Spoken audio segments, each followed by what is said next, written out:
Having been shot in the chest outside a diplomatic conference, Captain Jean-Luc Picard was carried into sickbay and vanished.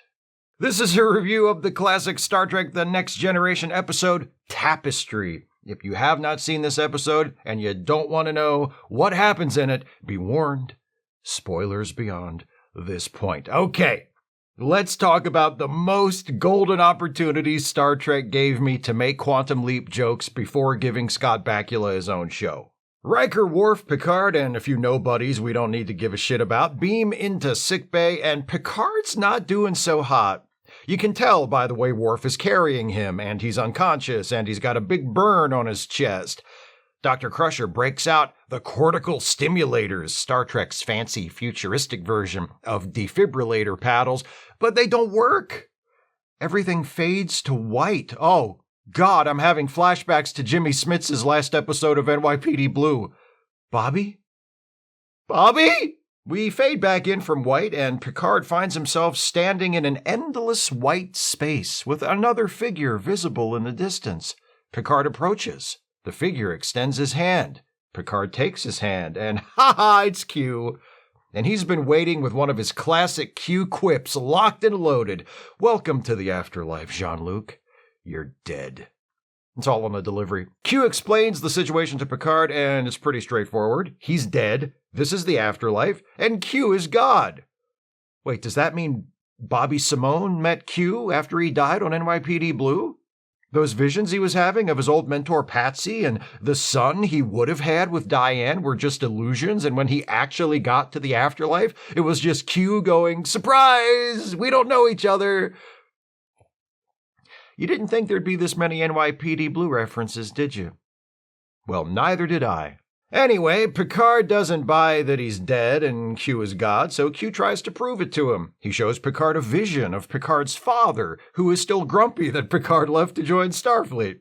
He lets Picard hear the voices of all the people who have died because of things he did or didn't do. And finally, he hands Picard his own artificial heart, the failure of which was the ultimate cause of Picard's death. This leads to a reenactment of how Picard came to need an artificial heart in the first place. Fresh Academy graduate Ensign Jean-Luc Picard fighting off two huge, scary aliens and ultimately getting stabbed through the back. Picard stares down at himself with a knife sticking out of his chest and says, "You know, I have some regrets." And just then a hand reaches out and slaps him so hard, it knocks him all the way back to 2 days before he got stabbed. He sees his best friends, Corey and Marta, who are like, "That's our Johnny, always getting smacked in the face by ladies. Oh, Johnny, what will it take for you to ever change your careless ways?" Q pops in to explain to Picard, who evidently has never seen Quantum Leap, what's going on. Picard has been sent back in time. He is now his younger self, though to himself and Q he still looks like his older self, in a slight departure from standard Quantum Leap rules, and he is actually reliving the days leading up to the fight that cost him his original heart. "You said you had regrets about these days," Q tells him. "Here's your chance to change things." Q even puts Picard at ease about any drastic alterations to the timeline, promising that anything Picard changes here will only affect him. Everything else will remain the same. Picard heads down to the local watering hole where he remembers his younger self having set up a date. He sits at the bar with said date, Penny, a woman who is absolutely up for it right now and wondering why Picard, who was apparently super interested in her last night, is suddenly acting so distant.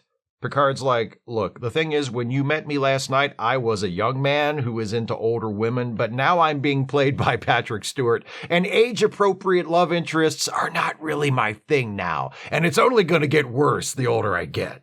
Q appears in the guise of a bartender for some witty back and forth, and he and Picard watch as Picard's friend Corey plays space pool. Pretty soon, up walks one of the Nausicaans, the big scary aliens who like to make with the stabby stab.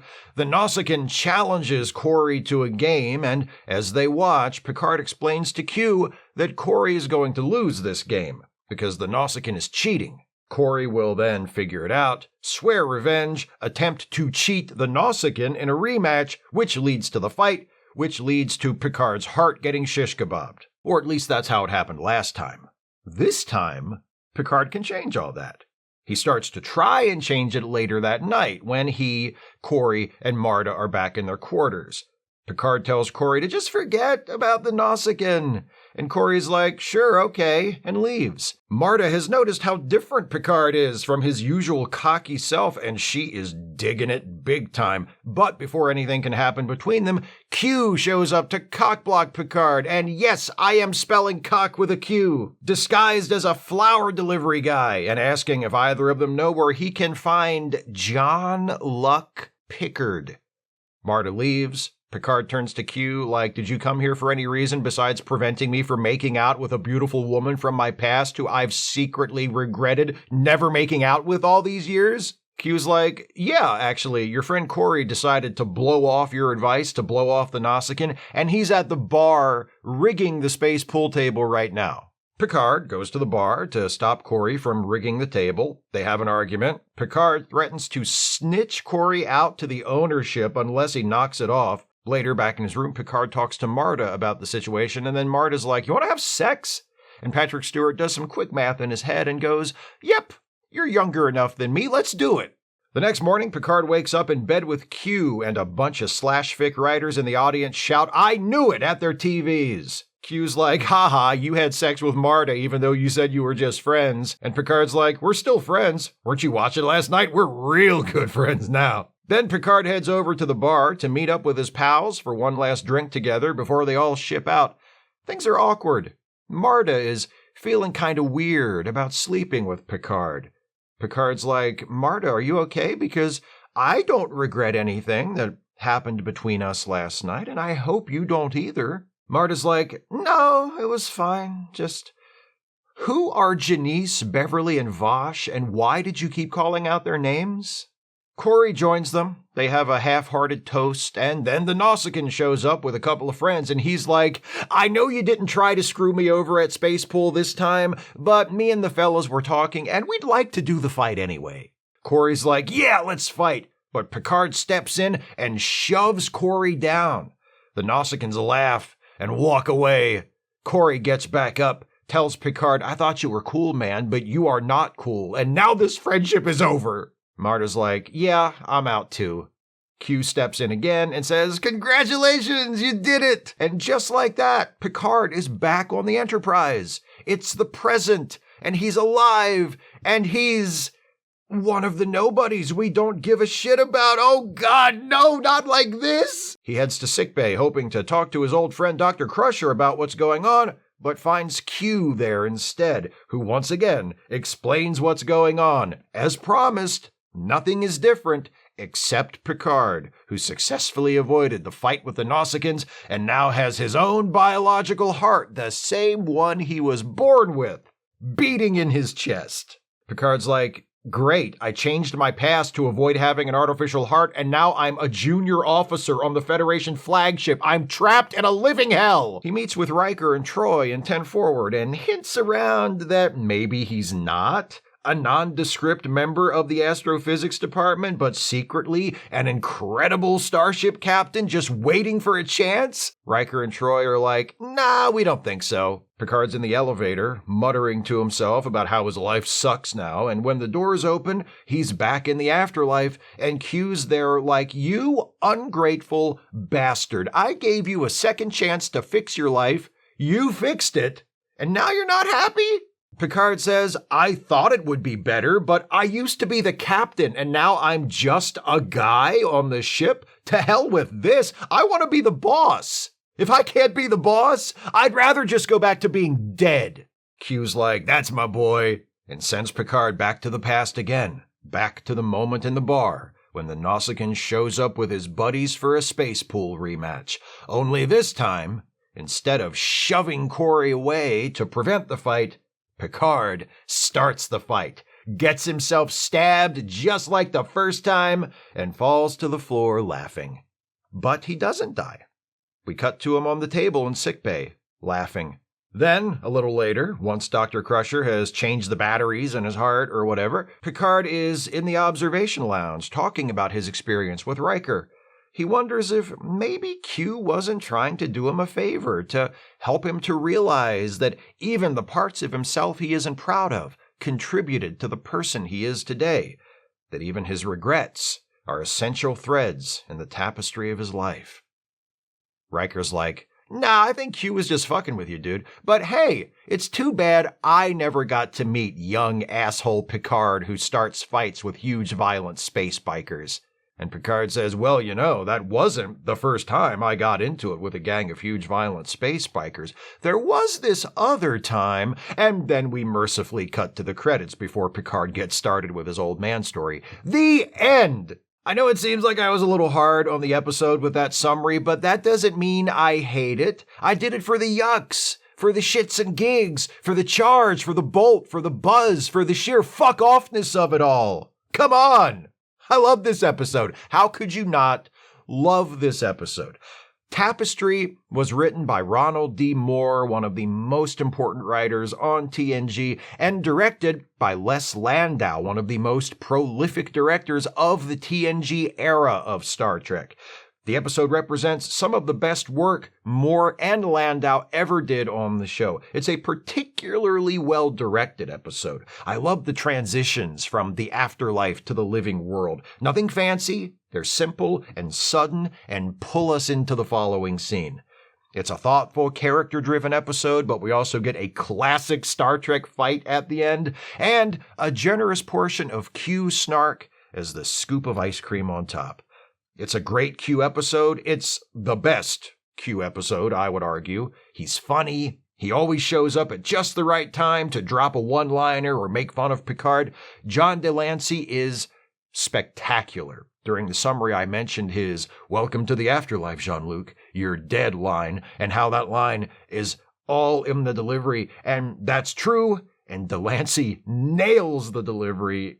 And he nails every other line he's got, too. So many of my favorite Q bits are from this episode. The way he listens to Picard tell the story of how Corey's space pool game leads to the big fight, then taps himself in the chest and says, "That story gets you right here, doesn't it?" The way he tells Picard, "Morning, darling," when they wake up in bed together after Picard sleeps with Marta. The Sigmund Freud accent he affects when he sees Picard back on the Enterprise in his altered life. "Well, well, well, what seems to be the trouble, Lieutenant Picard?" Delancey is just outstanding. I am not a huge fan of the actually Q is a good guy who wants to help humanity learn important lessons interpretation of the character, and this episode was very influential in leading both writers and fans toward that interpretation, which is unfortunate, but that doesn't mean Tapestry isn't a great episode. It very much is. But it's not just a great Q episode. It's a great Picard episode. We're reintroduced to the fact that Picard was a very different person as a younger man than he is as we see him in the show.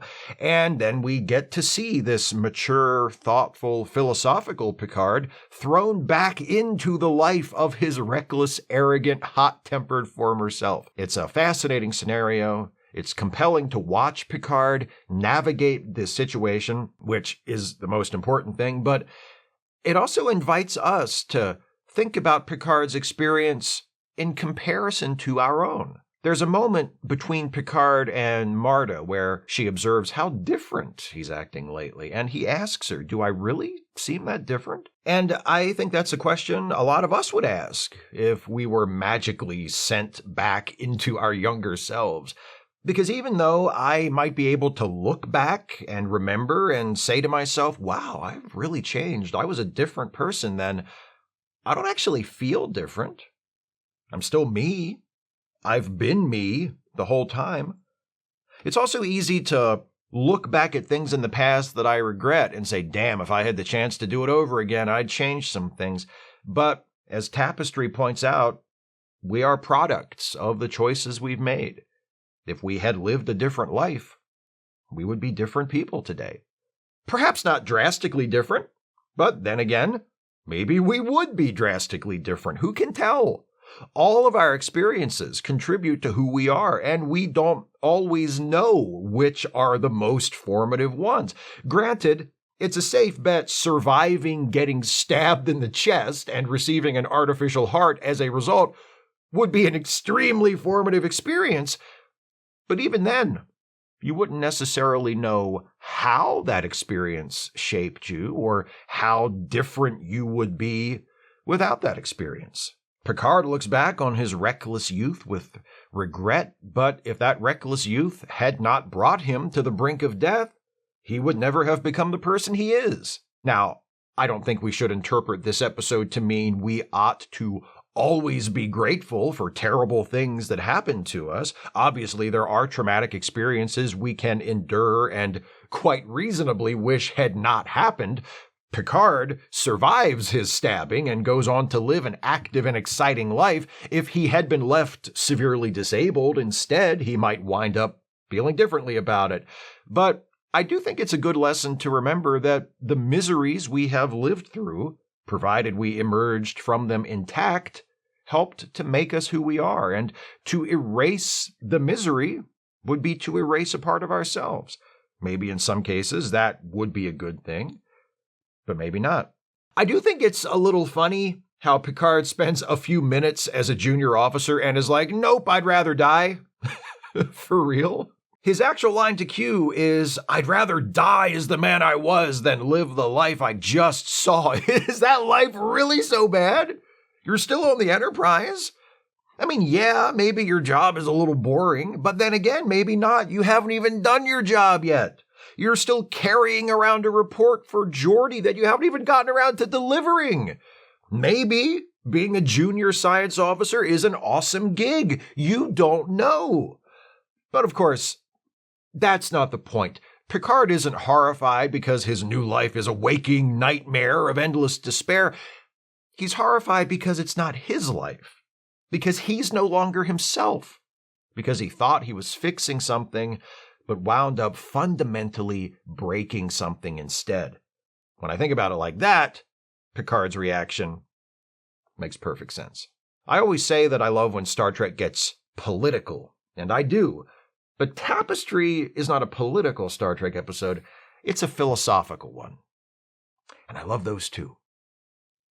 Those are my thoughts on Tapestry. What do you think of this episode? Please share your thoughts with me in the comments. If you'd like to support this channel, and I sure wish you would, if you can afford it, you can do so by becoming a patron at patreon.com/Steve Shives, becoming a channel member by clicking the join button, or by making a one-time gift by clicking the thanks button, or via PayPal or Venmo. Links are in the description. Please join me again next week as this batch of Q episode reviews continues. Now, Q does make one more appearance in TNG, but that appearance comes in the series finale, All Good Things, and I'm not ready to be reviewing series finales quite yet. I'm just getting started.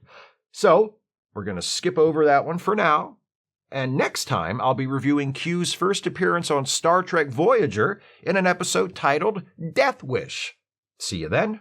Thanks for watching, and take care, everybody.